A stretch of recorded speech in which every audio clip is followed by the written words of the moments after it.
See that you're born an Italian if you want your life to be great. See that you're born an Italiano and your life will be great.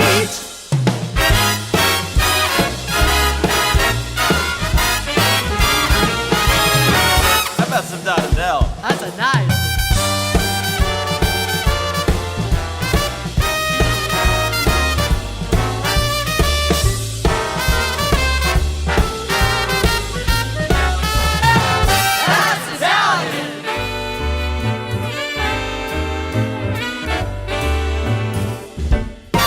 Hey there, Paisani, and welcome back to another episode of the Italian American Podcast. I'm John Viola, along with my partner in crime, the notorious POB, Patrick O'Boyle, here in the heart of Little Italy at Red Sauce Studio, the corner of Mulberry and Grand, the crossroads of Italian America. Thanks for joining us again this week. We would love it if you give us a like and share here on YouTube or... Why are you asking? Just do it. What do you mean, just do it? Just go and I can't make them like or share. I have no. We need this. You can't reach your hand. No, we got to through... Listen, no, we have to. You want to be polite. We are building an empire of positive Italian American truth of imaging, and we need your support to spread the gospel of this good news of positive Italian American broadcasting. And the way you're going to participate in that, because we need everybody to row, everybody has to do their part, is you have to like and post because. I don't even know why. Because it's good for growth. It helps to grow the platform exactly. What he said, more we Italian Americans. Speaking of, this is probably going to air during Christmas season because the topic. Well, it's cold enough today. It is cold enough today. It's really cold. Yeah, it's freezing. Yeah. Well, Amory's not in, so she's the only one who knows how to control. Yes, she's good. Everything's organized with her. Because when John was hiring an extra person, I said I want a non-Italian. I know. You have a lot of complicated, deep. There's many deep caverns in John. And these ricotta shoes are only fresh ricotta. Okay. Yeah. I don't like it heated up and cooked. I don't know why it it's not for you. Ricotta is complicated though because the plethora of poor quality ricotta damages people's perceptions. Yeah, that's true. There's a lot of bad ricotta. There's a lot of bad ricotta, and the ricotta is trending worse. I think. Is that right? I think so. I think that this is a bad start to say it, but I'm not mad at Palio. No, I like Palio. Oh, all right. I'm a Palio I don't guy. think, but Palio's not a manufacturer anymore, so they subcontract. Okay, that. Is that right? That's what I go for. If I'm gonna really do what my good. mother or but that's father owned by did. Kraft now, so I think that they don't. That's the thing I don't like about it, but it's good. Like in New Jersey, I'm pretty sure that there's another manufacturer who just white labels it. White labels it. So I think they're now white labeled. It is interesting to see all these kind of things like sneak under the brands that we got so used to, and we had the big controversy a couple of years ago when Ronzoni stopped making pastina. That was a beautiful moment because we had a meltdown. There's people calling us like the world was coming to an end. My sister called. I was in the supermarket just randomly, and my sister called like devastated. Yeah. So I went straight to the pasta aisle and they had a few boxes left. So I just bought those boxes. I still have boxes I hoarded because I didn't think about the fact that other manufacturers were going to jump in and make pastina. You know, like God forbid, in the quest towards economic viability, somebody saw a gap in the market. So I just have I still have stale boxes of Ronzoni pastina that I bought 2 years ago, whatever it was. It's a casualty of the phobia of carbohydrates. Is that what it is? I think it is. Yeah. Remember, everybody was anti-fat in the 80s. Yeah. Oh, they ran miles away from fat. Yeah. Then what's his name came around? That diet, the doctor Atkins came, and then fat became good and carbohydrates became evil. Right. And nobody ever ate bread again. Right. So I think because we have this kind of bipolaric attitude toward foods in this country. Yeah. I think that also, don't give the carbohydrates. That's just my opinion. I don't know. It's cold in here. It is cold. Yeah. You know what brazier is? The fire It's pit. You know what a brazier is? In Italy, they used to have a brass or a bronze or a copper. It would be it looks like a frying pan with really wide edges. A brazier, I guess it'd be in English. Yeah, a brazier. So they would take the coals from the fire and put it there, and you'd sit around it with blankets and stuff. It's like a personal space heater. Yeah. We need a space heater. We need something. How did it get so cold? I don't know. Well, it went from a tropical New York all of a sudden now to cold. I know. You like to reveal the behind-the-scenes machinations of how we record and when we record. So even though this will air during Christmas, we're recording the day after Columbus Day. I thought I wasn't allowed to say that. Freezing. Well, but freezing yesterday, right? You were in the parade. I was away. It was cold. It was nice to have New York feel like fall again. Because sometimes Yeah, you yeah, have like really yeah. warm falls now. They just go into winter. No, parade was excellent. You know, we got a bigger turnout than we've had recently. Yesterday, And there've been big turnouts year over year. I feel like the I think it parade's was growing. I think it was a big. I think that with all the controversy now that's married to Columbus in the Yeah. public square, we don't get the high schools like we used to. Yeah. So I think because there's a lot of people, Oh, yeah. like you had all these Italian clubs and all these high schools with Italian programs, right. that would have the kids do a bus trip, and then high school kids put energy in anything. Yeah, that's So true. you know when you had the streets filled with high school, That is kids, true. It was like a positive vibe.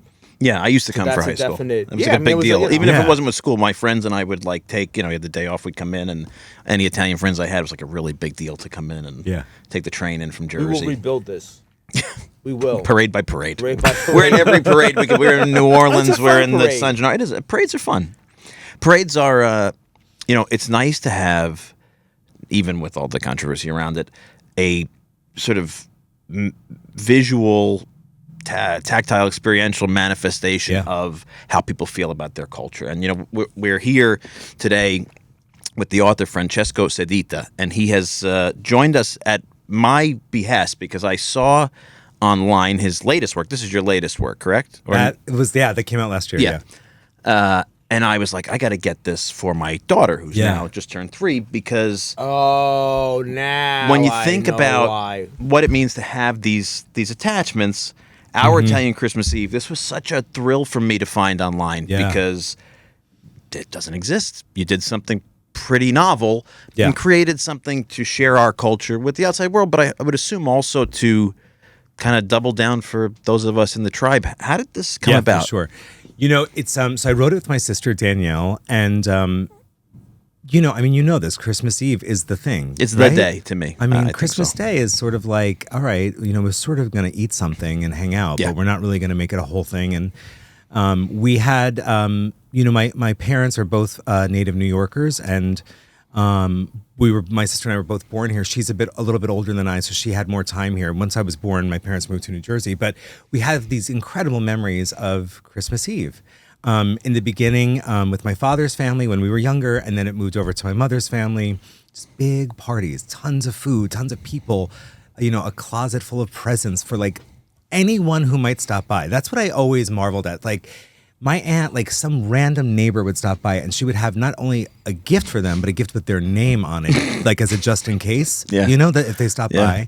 by. So my dad's a great cook. My mom's a great cook too, but my dad really is in the kitchen, and the holidays for my dad are in the kitchen. And we were there for something, and my dad said, why don't you like write a cookbook of like Italian, our family recipes? And I just thought, I'm not the person to do it. I don't write cookbooks. And, the recipes are like my Aunt Tootsie's handwriting, and it's all sort of kind of right, but like if you know how to do it, you know how to do it. So then my sister and I were like, this is a great idea though. And so we thought about it, and then I thought, oh, maybe do a memoir. And then like, who cares about us? Really, who cares about us? So nice to hear an Italian American say, "Who cares?" Because since the dawn of self-publishing, I feel like all of us have memoirs know. that we're We like, invented Yeah. If you don't want Or to hear it was my invented story, for us, I'm yeah. going to tell you. yeah, exactly right. So it's nice to say like, Yeah. nobody cares. But I That's- mean, about me, I know what my you family's mean. a great family, but you don't need to know our history necessarily. So I work in children's publishing at Penguin. I'm a children's book publisher. And one day I was like, wait a minute, we could make a picture book about that experience for kids. And so, I mean, once we realized that, we wrote it, it just came out of, it just happened in moments. Yeah. And then Penguin is the publisher, and found a great illustrator who really, I think captures that like whole kind of sentimental feeling of, being an Italian kid, like running around in, whatever house you are going to, and just excited to eat and see all these crazy people some of whom you don't even know, right? Of course. And know that you're going to get all the food that you love. I can't wait. Nikki's we'll throw in some footage from the pages here because it is really beautifully Great. illustrated Yeah, and great. very familiar. And it's Yeah. funny because I have in my head a lot of visuals, and like I'm looking at a particular page now. Yeah. Panning over Yeah. the Christmas Eve table, and this is in my head. Yeah. Like we've used this shot in our Christmas videos and stuff because this is what I think of. Yeah, me too. Somehow I have this false idea that maybe I've seen it from above in my mind's eye because this is kind of what I relate to Yeah. Christmas Eve, and the idea, like you say, of people coming and going and random guests, and these. I knew you were going to point these out. This is what I mean. I know why. I know John long enough now. Yeah. To know what the trigger was, and that's What? it. What is it? That's So it. these. That means a lot to him. My aunt, you my pressed aunt a- Nikki knows how to make them so beautifully. She has the iron, Yeah. and she does it in the what is still called the Fry Daddy. Do you remember these things? It was like Yeah, a fryer from the 80s Yeah. that she still had. And she would just make I love these. millions of them. And it took her forever to do it, but they're delicious. My grandmother Is that calls them Palo de honey Col- cookies. Is that Palo de Col? I don't know where it comes from. I really don't. I have to ask my grandmother. She'll say, I guess it's her side, but it could be anywhere. But I don't. Yeah. The dye. I don't even know what we'd call them. Honestly, we call them honey cookies in my family. Some people call them ribbon cookies, but they're not Yeah, made they're like not. ribbon. It's It's not- a it's not batter. a dough. Pizzelles, right? No, No. the No. pizzelles are the flat thing. But the flat it things. could Oh, be. right. It could be the people. I don't know. But They're for not me, pizza. That has to be. I We need Palo de Col people to confirm. I don't know. We got to figure it. I'm going to put some. We'll throw some images on as we're having this thing. But in Someone's my gonna know. mind, they might actually be an American invention. This dye that Yeah. came over to Italian America. Yeah. I don't know. I can't figure. I know some. I think Because this is like that. That's like your Christmas tradition. it's a big one for me. These cookies. Do you make them My yourself? grandmother does. Your I grandmother. can't bake. I cook. I Yeah. cook all the fish. Yeah. Oh, you I've been do? cooking the fish for my family since I was 17. Yeah. I cannot bake.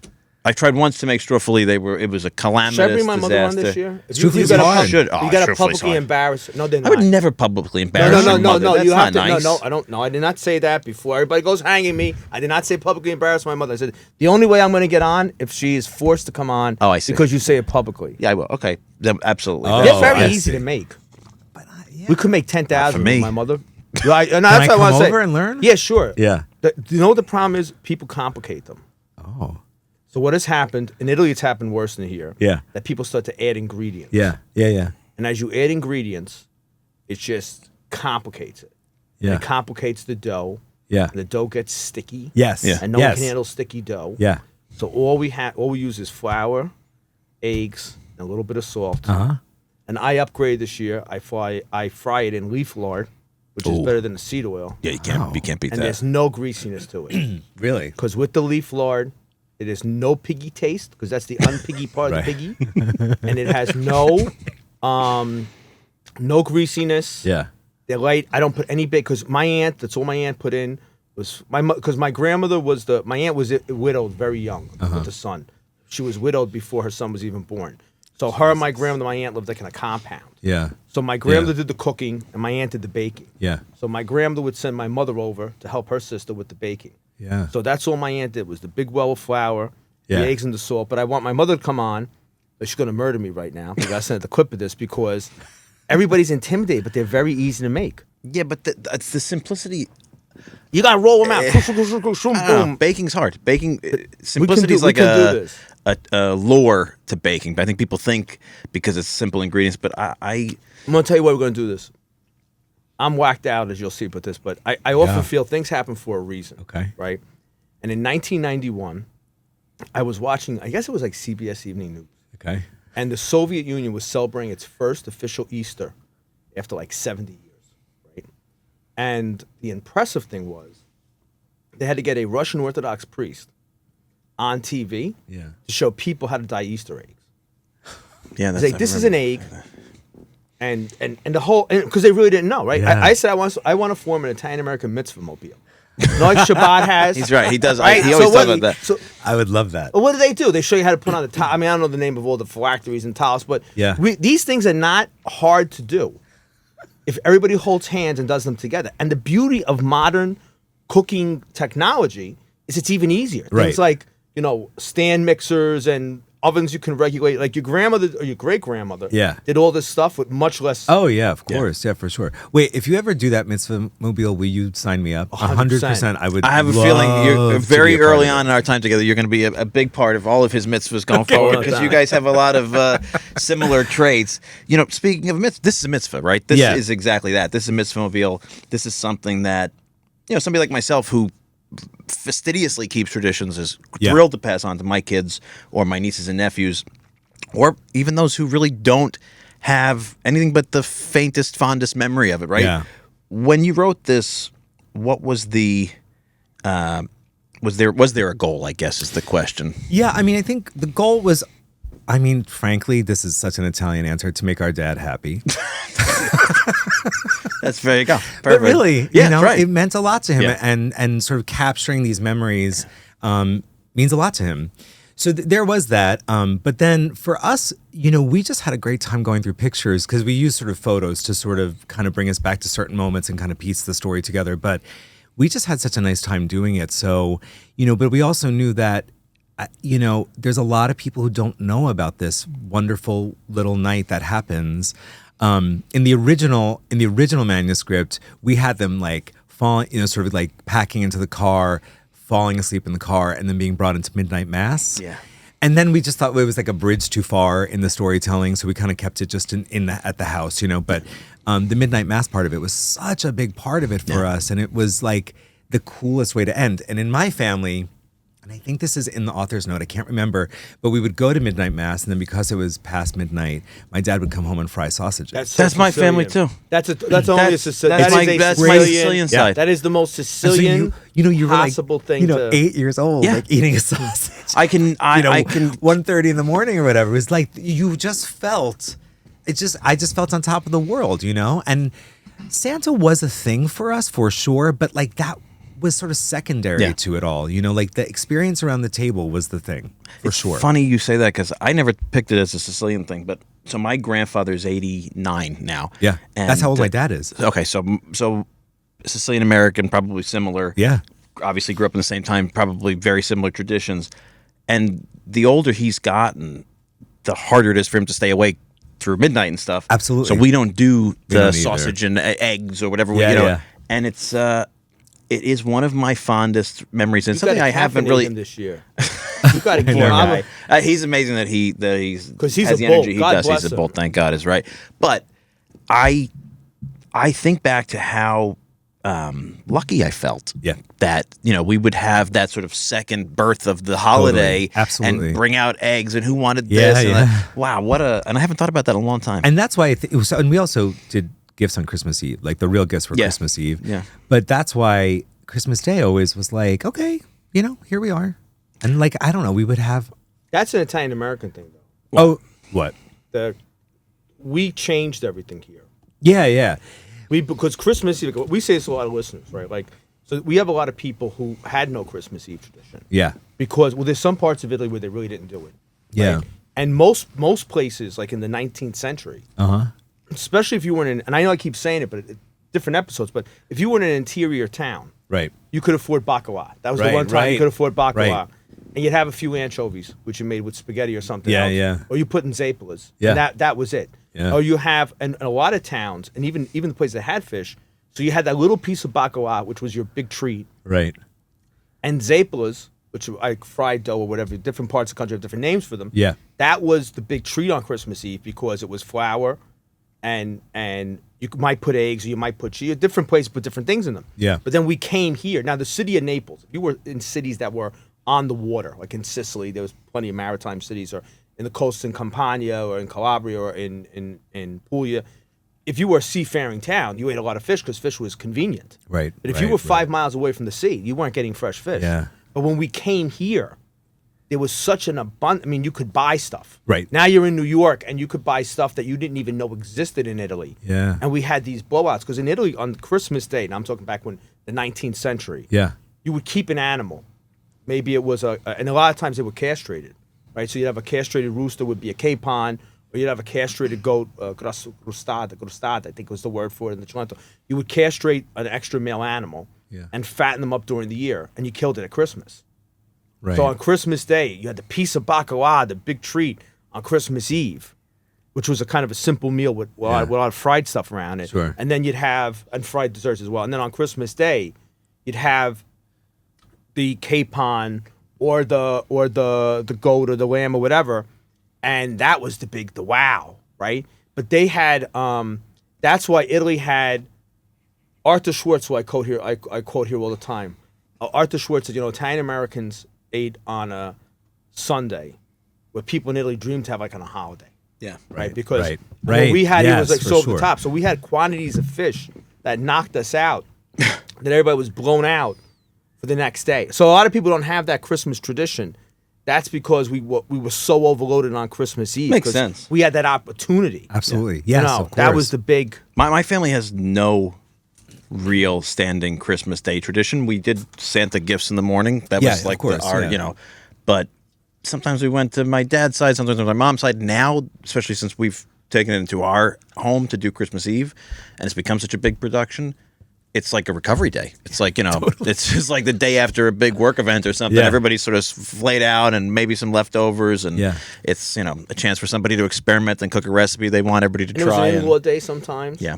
Or a day for the non-Italian part of the family. Yeah, for Let's go to sure. your Polish relatives. You know what I'm Yeah, saying? yeah, yeah. Yeah, that's true. A lot of my cousins who've married other kinds of people, they go there for Christmas Day and they kind of come back to us. But I think Christmas Eve. we get beat up constantly by Italians from Italy who tell us how not Italian we are. We are, yeah, of But I mean, course, they yeah. have, that's a blood sport. The one thing that binds us all as like podcasters and Italian-American podcasters are how Italy goes out of its way to say, well, you're not Italian.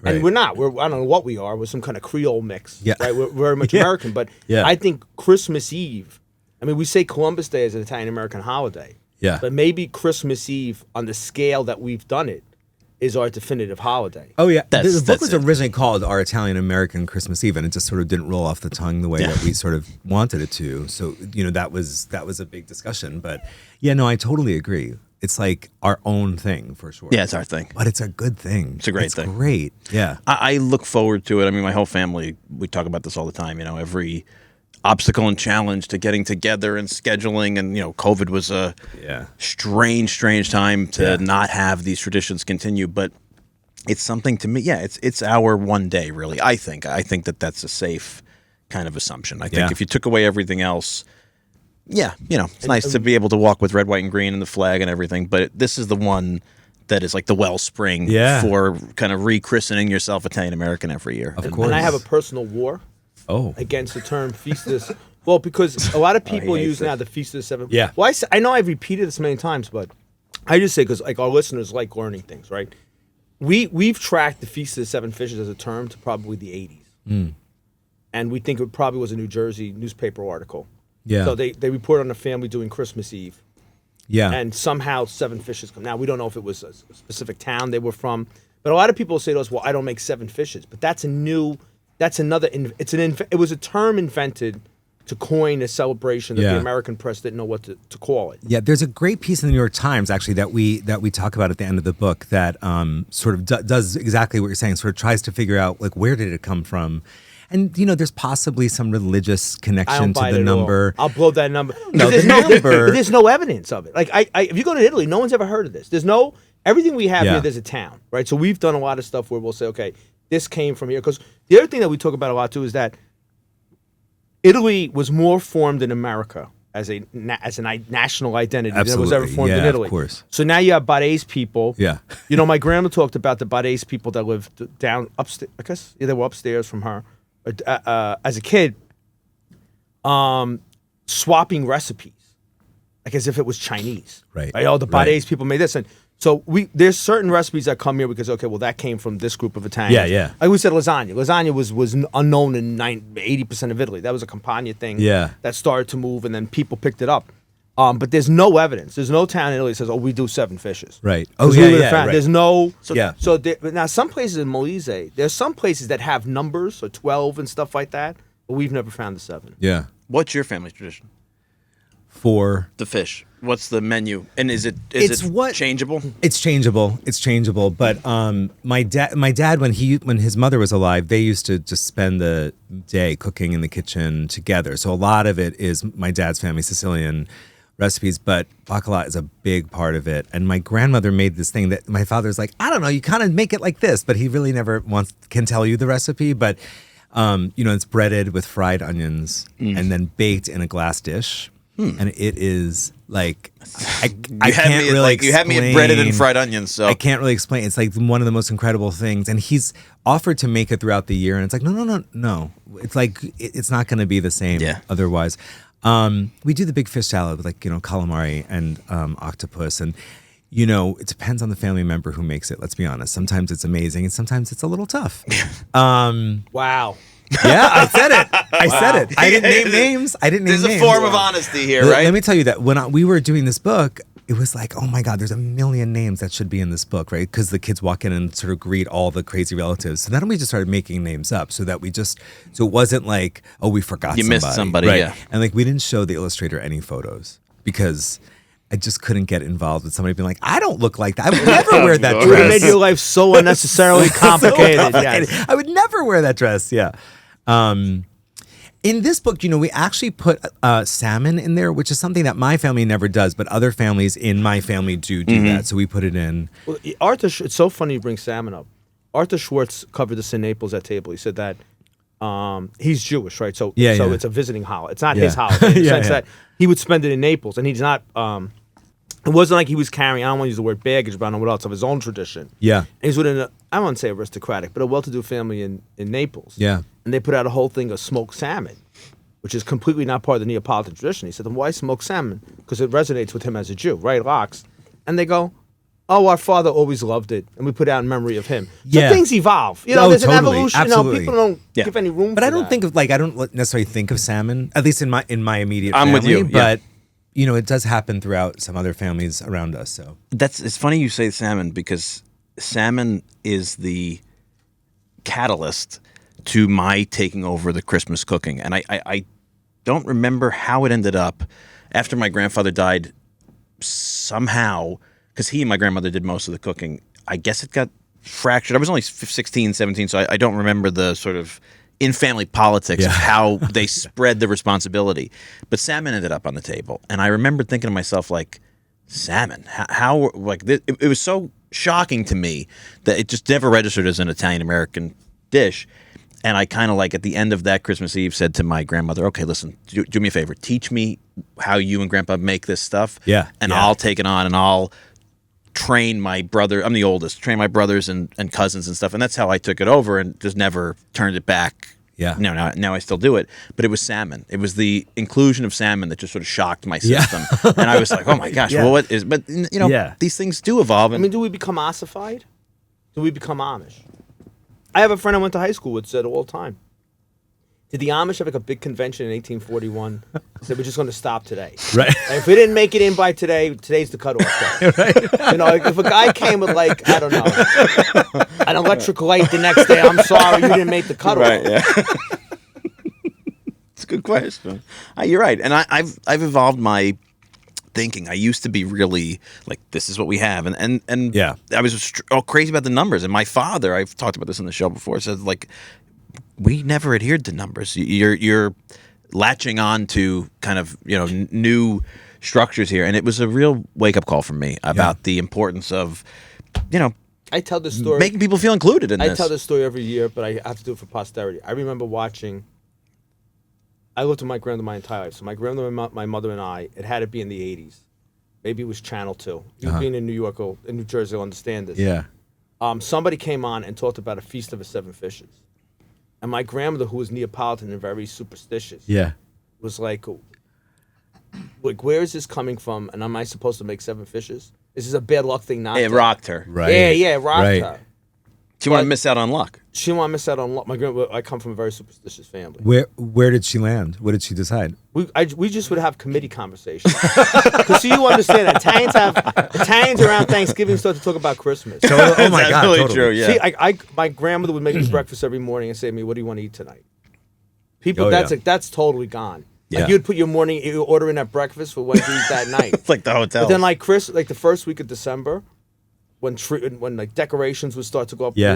what do you want to do for Christmas Eve? What do you want to do for Christmas? The big controversy in my family these days, especially as we age, because now my brothers and I have kids, and when I was a kid, my cousins, my brothers, it was basically the gifts were us, right? So after dinner, we'd have our big gifts with the tree and everything. But the parents was never really a thing. So as we aged up, gifts were an afterthought till the new generation arrived. And we've tried to figure out. One time we tried Secret Santa, then we tried, everybody picks whatever they call that when you change. And then one year it was maybe we'll all get a book for each other. It was just this very and it's a committee. You have and a lot we of have family the- harmony. I can never see that. We are I mean, very- you need a harmonious family. You know why my to get mom's really a that. dictator. Everybody just kind of listens to my mom. Really, that really is true. She's my mom is like, she holds the reins. It's her house. I tried to have it one year at my house. I know my mother and my mother-in-law put Malocchio on it, and it was a disastrous Really? Christmas. Oh, we call it Malocchio Christmas. It was Really? it was horrible. My grandmother got sick. Who was sick with this? Who couldn't come? The lights fell. It was just everything was Yeah. bad. So we returned it to my mother's house and my mother-in-law's because I got to do early. We moved our tradition early for the kids, which doesn't make any sense to me because when we were kids, we did it late. So I do it. I cook all day the day before. We have Christmas Eve in the late afternoon, early evening, and then my wife and I, as soon as people start to like go for coffee, we jump in the car, go to my in-laws, and we do it all over again with our family. Wow. It's I'm shot by Christmas Day, but it's it's great. I love that. You know, it's something that just came to mind because it's like we're in the season now of this conversation. I went to college with a kid who was from Monte San Giacomo in Salerno, but he came as maybe 17 or 18 when he came to the United States. That last generation of immigrants. And he said that, you have these big Neapolitan Presepios with 1,000 pieces in it. So I don't know if it was his family tradition or something in Monte San Giacomo, but they would have a little figurine, the pastore of the Neapolitan Presepio. They would have a little boy with a basket of fish. Yeah. And it'd be like an Advent calendar. So he'd be at the end of the Presepio on the first day of Advent. Yeah. And every day he would walk closer to the Christ. That's beautiful. And then on Christmas Eve, it'd be Jesus, Mary, and Joseph and the kid with the fish basket. Like that's where he would arrive Christmas Eve. I thought that was the greatest thing ever. That's our elf on the shelf. We never had an elf on the shelf. A kid with a That's fish fantastic. basket. I got it. Yeah, that's pretty funny actually. We need an elf on the shelf. I've always said we, need do. something I, like that. I agree, actually. That's You that's better be a good little boy or no bacala for you. Bacala basket. There you go. But that's what you've done here. You've given us, an equivalent, and I think in what we do, we're constantly trying to find accessible, fun Yeah. ways for people to pass on the traditions. And Yeah. that have you gotten that reaction from the community? Yeah, for sure. It's been really, really nice. And, it's interesting because this book came out last year and I hate to bring this up because it's a whole other thing, but the Christmas Eve episode of The Bear happened right around the time that this book came out. So a lot of people were like, was that exactly what it was like? And it's like, oh my God, nobody was driving cars through walls. I never in my saw family. it. I've heard really my good God. things about it. I know I'm Did you way see behind it? on TV. What's a bear? There you The go. Bear, He hasn't The seen Bear, it. the show The Bear, That- about the it's FX? little restaurant. I live in a cave. Oh my God, you need to watch The Bear, I think. I'm completely removed from the modern world. Sometimes I You watch some TV. No, you got me into The Crown on Netflix. Crown's great. You can't So beat The every Crown. time for All right. 4 or 5 years, so on airplanes, whenever I go on an airplane, On I watch The Crown. airplanes. So what's next? I got to watch The Bear. The Bear. What's The Bear on? The Bear. It's on Hulu. Oh, it's I think Hulu? I think it's FX, but it's I also got- airs They're I all got on a Hulu. million Yeah. things now. Yeah. I'll get Hulu and I'll watch The Bear. Yeah. All right. I think do it's an that. important. I'm almost I done think with this The is Crown. an important task. Diana's around now, so she's on her way You got out. okay. Oh, You're only so 5 good. years late. It's really Yeah, good. it's Yeah. good.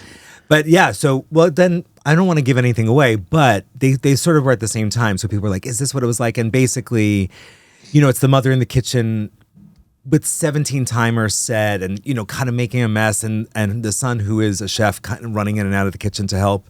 And there are definitely similarities to my family, but it was it's like a really extreme version Yeah. of Christmas Eve, but definitely worth watching because you'll see your families in there somewhere. Yeah, I could imagine. The main characters are Italian American in that show. Yeah. That's I've heard a lot of people have recommended it to me, and I'm negotiating with my wife every time I want to watch something. So that's it's a little bit of a she picked this one, I picked that one. I got like a I would put it on draft the list. Put it on the list. All right, Yeah, that's good. I would Yeah, like yeah. to see that.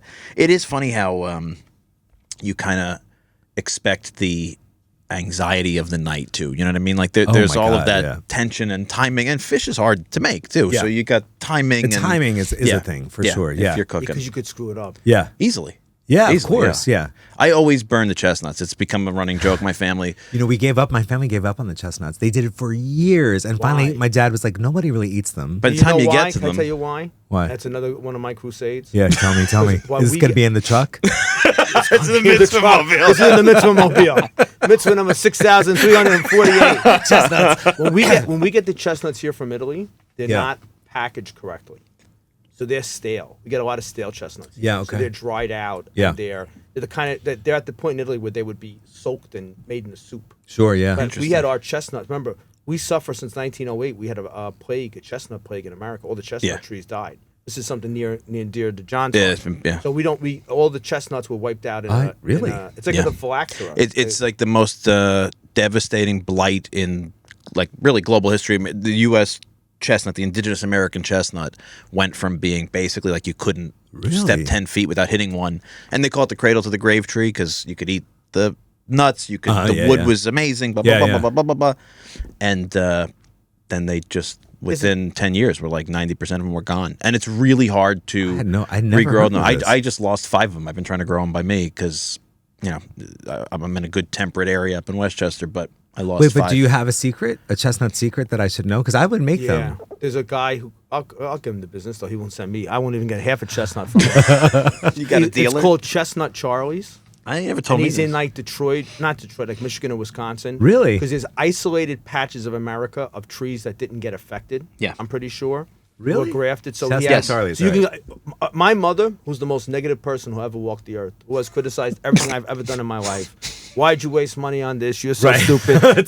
They see you coming when they walk in the door. They know you're going to pay off their Cadillac. Yeah, for my mother to say, wow, these were good.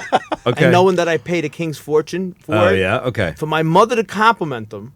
Thank you. You're welcome, Chestnut Charlie. For my mother to compliment them, they're that good. Okay, great. I'm doing it. I got to get them, yeah. Because they're fresh. Because the you're getting chestnuts, them- everybody Remember in complains Italy- about them now. Well, in Italy, if you go to Italy in chestnut season, like they just fall off and you just pick them out. So we're getting old dry chestnuts. So if you get fresh American chestnuts, you can understand why.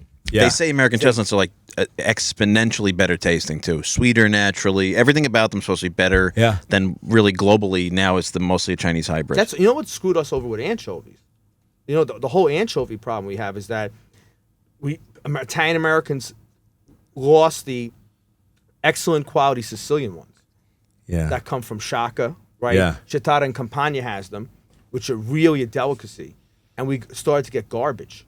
So Americans were buying garbage anchovies. Pizzerias were buying the cheapest product, garbage anchovies and pizzerias. People were like, oh, yuck, this is disgusting.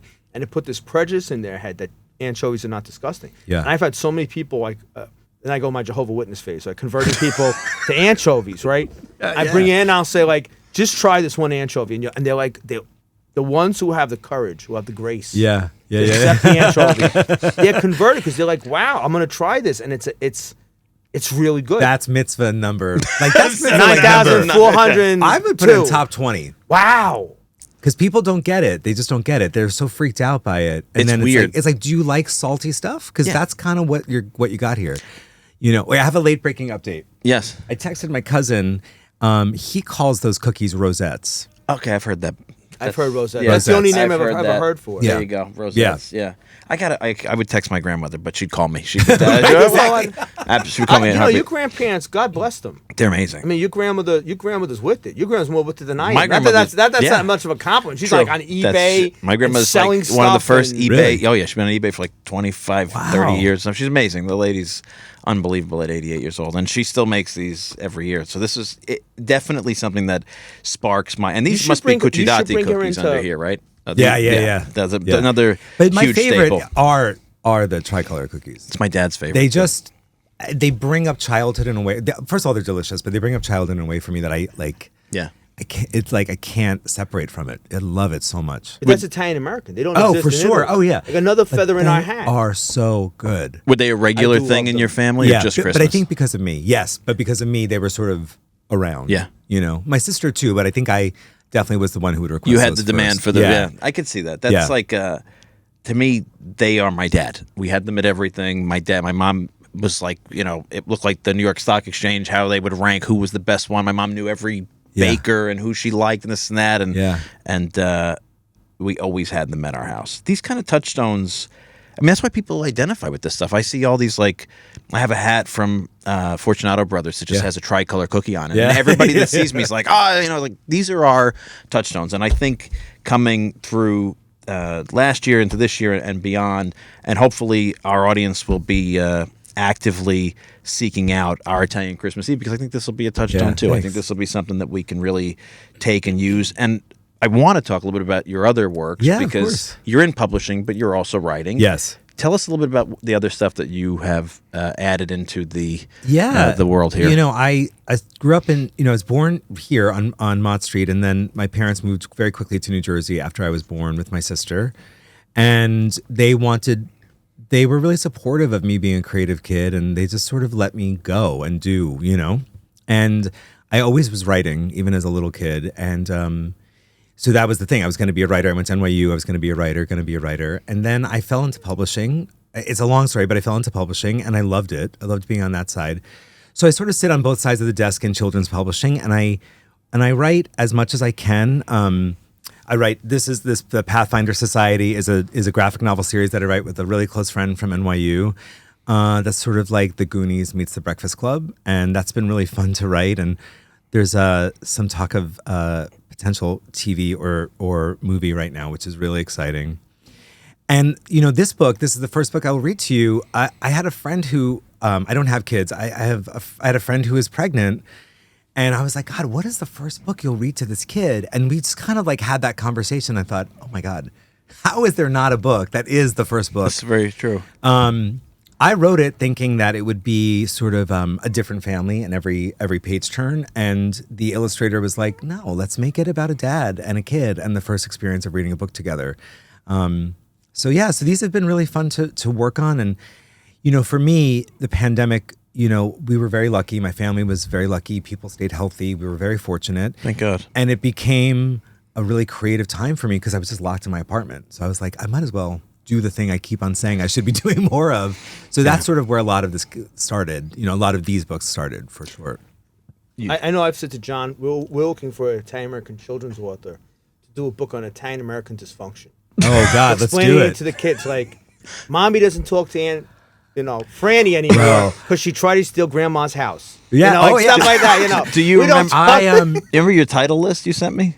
Do you have it? I might have it on With here. Italian-American dysfunctional. You were talking about doing Christmas Day or Christmas Eve at your house once, and it was a terrible Christmas Eve, experience. yes. I got nominated because there was some bad blood in the family, and my cousin, who I just texted, who I'm really close with, first cousin, our mothers, our sisters, there was some bad blood, and he was like, "You're the only one who everyone will say yes to, so you have to do Christmas Day."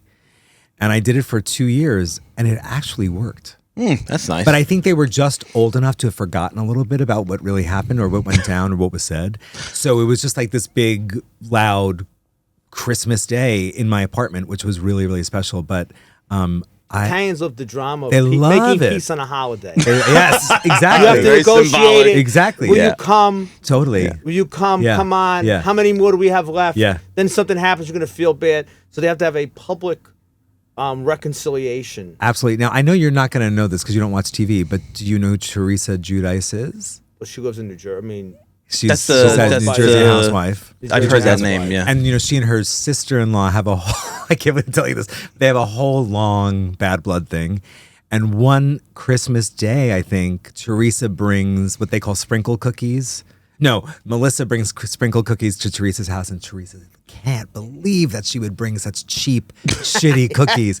And she throws the whole... I never saw it, but I get that. like the plastic clamshell. She course. throws the whole thing at the carpet, and it's like, and then there's a whole fight about the sprinkle cookies. You know what the funny thing is too?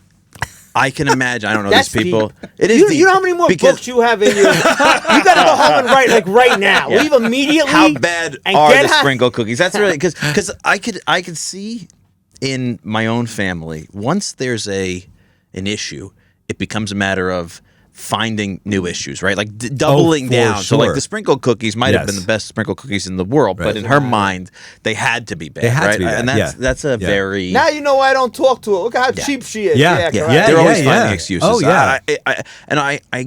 I come from 4 different branches of different parts of southern Italy, but I do relate a lot of the sort of starkness to my Sicilian side. I think Sicilians, we happen to be very cut and dry around those kind of things. You know, it's to me that it's harder to get the Sicilians to come around. More black and white. More black and white. Not, It's not a gray culture. Not a great culture. No. Yeah, it's very. No. This is you've done this to my mother is famous for that. I'm constantly trying to like negotiate on behalf of some person who's run afoul of my mother as like an advocate, just because I like harmony. I'm a harmonious kind of guy. So You are harmonious, that is true. I'm a get along He's type get of along. guy. That's all. How did your family react to this book? Great. Yeah. They were great. I mean, again, there were a couple of nervous moments of like we didn't put this person in the book. Is it going to be a thing? And I think there was a couple of weird moments that were kind of unspoken, but we just kind of. Did you blame the publisher? I knew that editor would do that. Well, I said specifically not to cut you out. I will say that we were asked to limit the amount of characters, because it's just that big page of all the characters, but we were asked to limit the amount of characters because a young reader might get confused. Yeah, that's fair enough. That's understandable. Yeah, it wasn't true at all, but we did a 2 years ago, I think it was now. I don't even know how this came about. I have this weird compulsion to like weird Al Yankovic Christmas stuff into Italian American Christmas stuff. Okay. So I rewrote "'Twas the Night Before Christmas" into "'Twas the Feast of the Fishes," and we went and filmed it in Casa Belvedere in Staten Island. And I was trying to sort of go through the idea of like, okay, what stock characters do you need, and who do I have around in our team from the podcast and our friends and Casa Belvedere and stuff, and how do I fit them in, and who's this and who's that, and it's very interesting to think about kind of that wide representation on, because there is a lot of stock characters that come through, and everybody kind of has that role, and you think about that a lot, and I think people do relate to that. So I could imagine the compulsion to include everybody. So it's not a bad one, you know what I mean? Because it speaks to everybody's family. Yeah, like I will say, and my sister will kill me for saying this, but I will say there were a couple of people where she was like, "No, I haven't talked to her in years," and it's like, well, I mean, but come on. That's my mother was dead to me now. That person's gone. Forget that person. When your uncle was sick, never once did she call. Once. You know when she calls? When she's nosy. That's exactly right. That's true. That's how it goes. Yeah, I'm so glad that this is here. And Now, do you have an Italian American illustrator by the name? He's Italian. He is Italian from Italy. Oh, very what talented. was his this take guy. on illustrating an Italian American? Was there any kind of know- cultural bridge you had to build for him to? No, so I'll say that was actually that page that you just opened to where they're in the car. He had the steering wheel on the wrong side.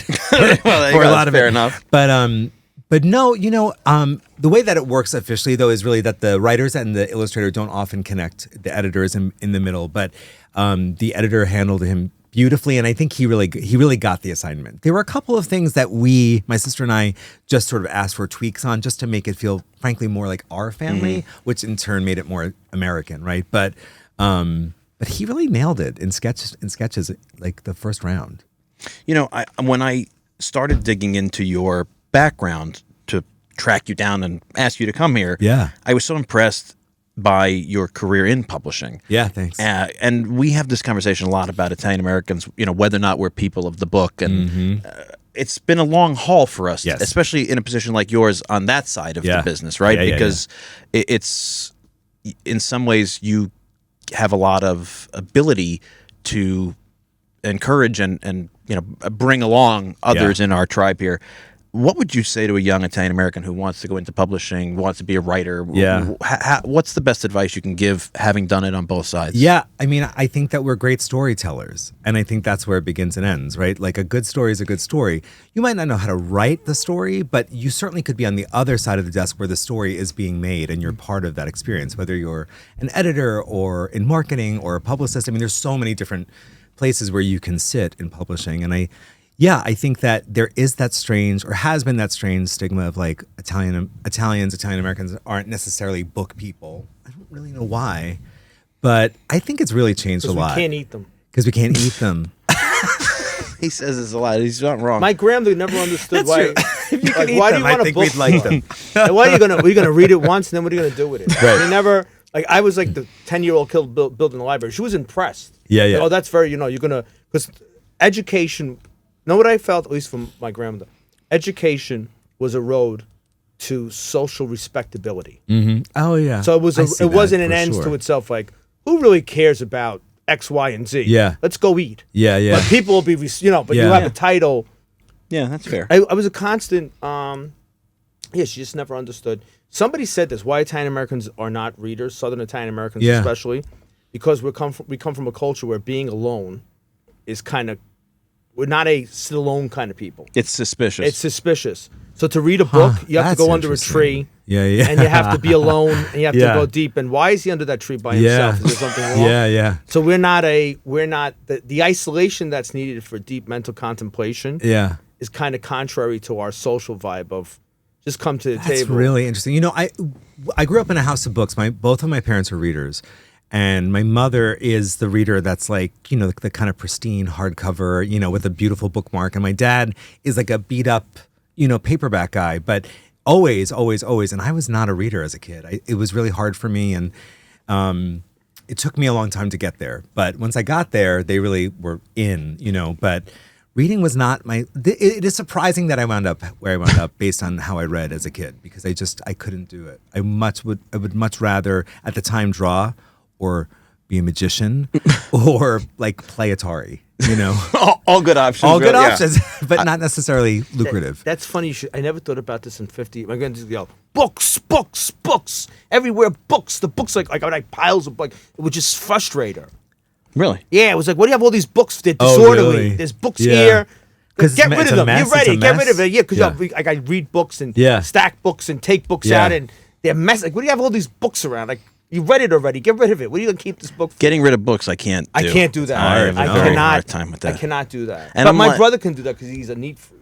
See, I think books, like, not because you're here, but like I bought one of these for every second, third cousin's kid that I I did, because to me a book is a great evangelical tool, right? It's Yep. something you could pass on. It feels good. I hate, and you probably can't say this in your field of work, but like I hate the idea of reading on a digital platform. It just drives me crazy. It's not Yeah. the same. It's not I tried the it. same. I It's- tried yeah. to It's go not the down same. the road. It's not Yeah. the same. You know, it's definitely not the same in children's. No. And it doesn't really translate there. But, you know, look, I mean, I have a Kindle.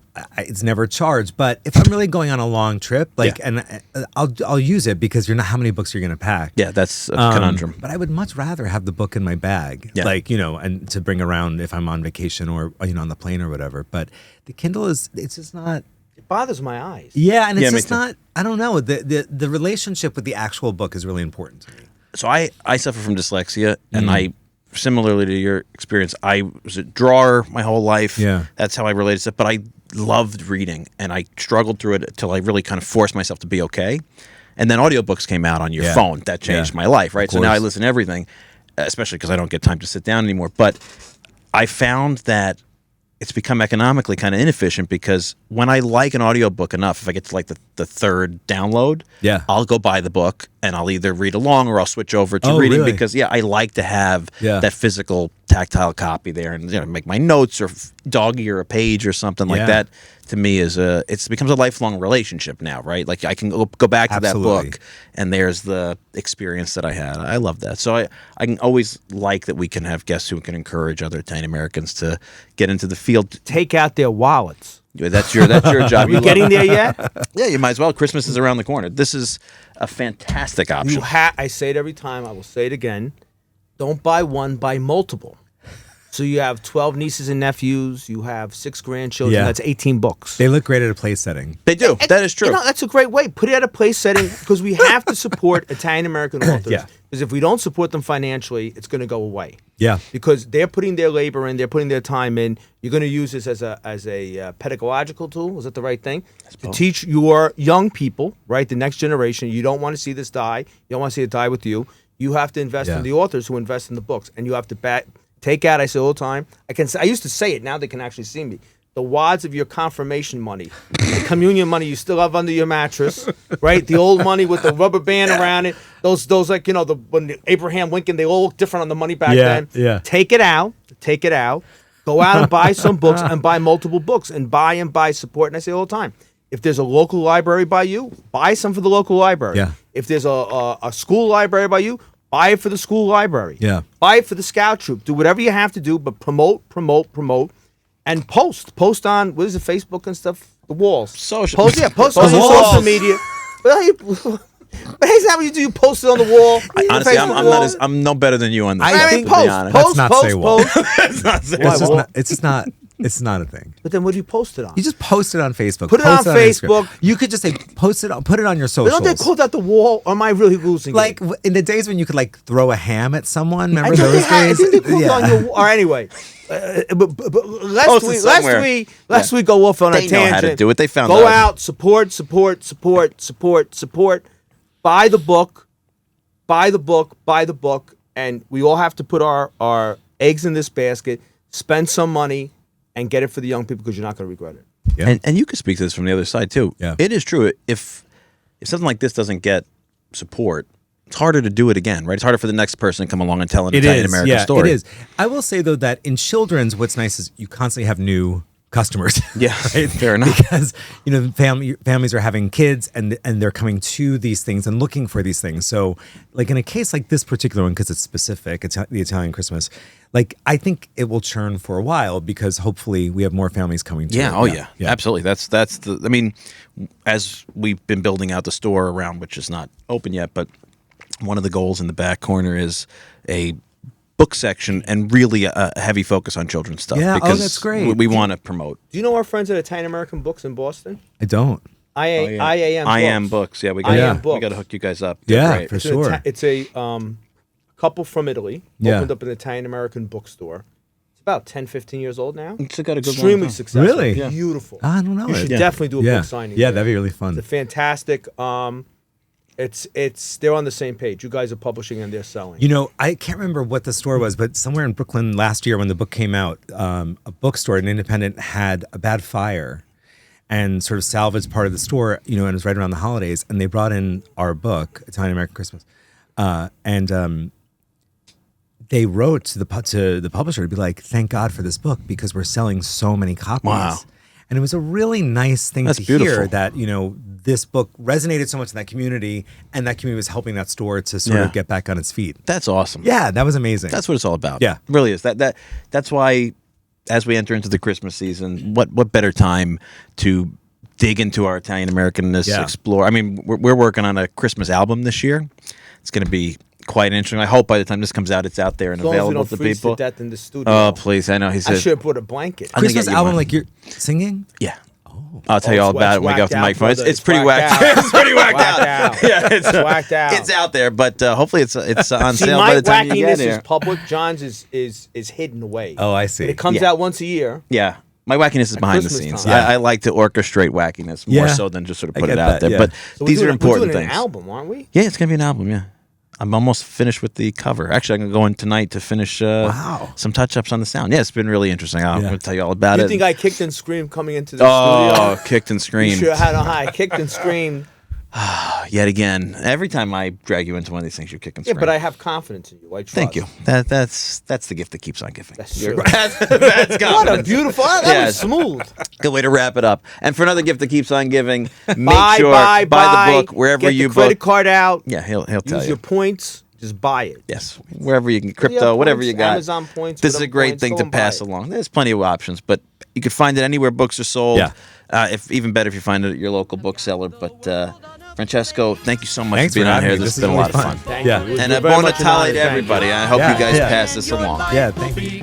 Thanks for listening, and we'll see you next week. See that you're born in Italian. If you want your life to be great, see that you're born in Italiano, and your life will be great. See that you're born in Italiano.